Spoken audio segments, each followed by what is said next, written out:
I think the biggest thing we face when we're creative people is that you hit some really high highs, and then most of the time you just kind of hit some really low lows.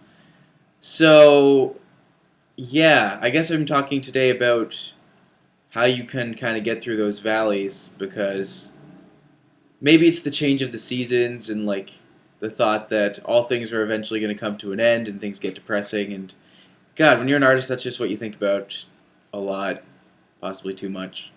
But there's something about the changing of this time or this time of year where I'm always just like, God, I don't feel like I've done anything. I don't feel like I'm getting anywhere. And it's a routine thing. Every year I feel it, and I guess the more I talk about it, the more natural I feel about it, and the more I think about, what's happening with the world at large. And I feel like I haven't pushed myself as hard as I could. I always feel that way, even when I have been pushing myself really hard. I still feel like I haven't been pushing myself hard enough, and I think maybe that's just a part of this whole ball of crazy that is this. I don't know. Creativity is weird. Whenever it gets you, you know that there's going to be some. Yeah. No matter what you think, it's never like super flashy. It's never super easy. It's just.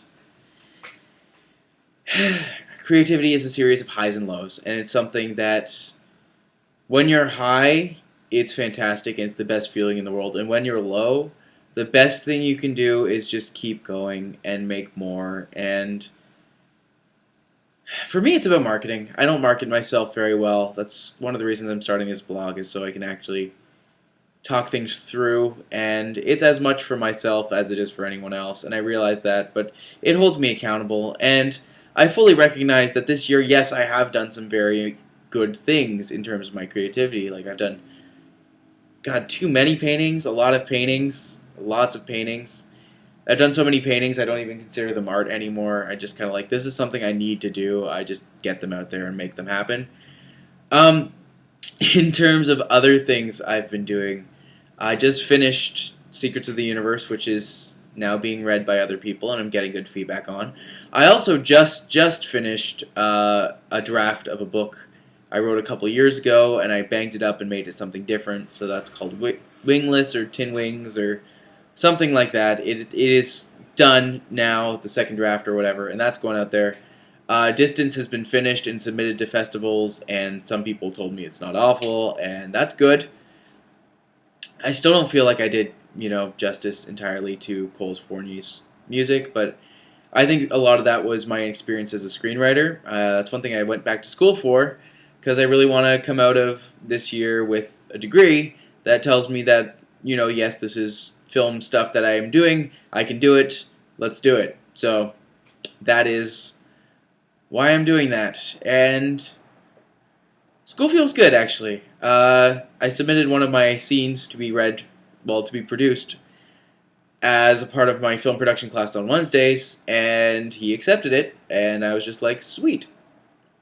I'm going to get to produce this little scene and hopefully make it. Hopefully that inspires me to like dive back into it and really make it good. So maybe that's my next project. I find the lulls hit heaviest when you don't quite know what you should be working on next. So if that's something you relate to, let me know. If that's something I can help you out with, always happy to do so. There's something about watching YouTube stuff that's very weird because a lot of the time when we're doing stuff, especially on YouTube, and I'm the worst for this, I think we all are, but you watch and watch and watch and watch and watch and don't respond, or like liking videos is great because it caters YouTube to things you might enjoy, which is good. Subscribing is good because it gets you access to other things. But just the comments as a creator, God, they're amazing because it's just like, okay, someone is out there and actually paying attention to this, and it also gives you fuel for stuff you use later on. So, yeah. Sorry for this is little bit rambly at this point, but that's where my head's at, and hopefully it's something either you can relate to or you've experienced.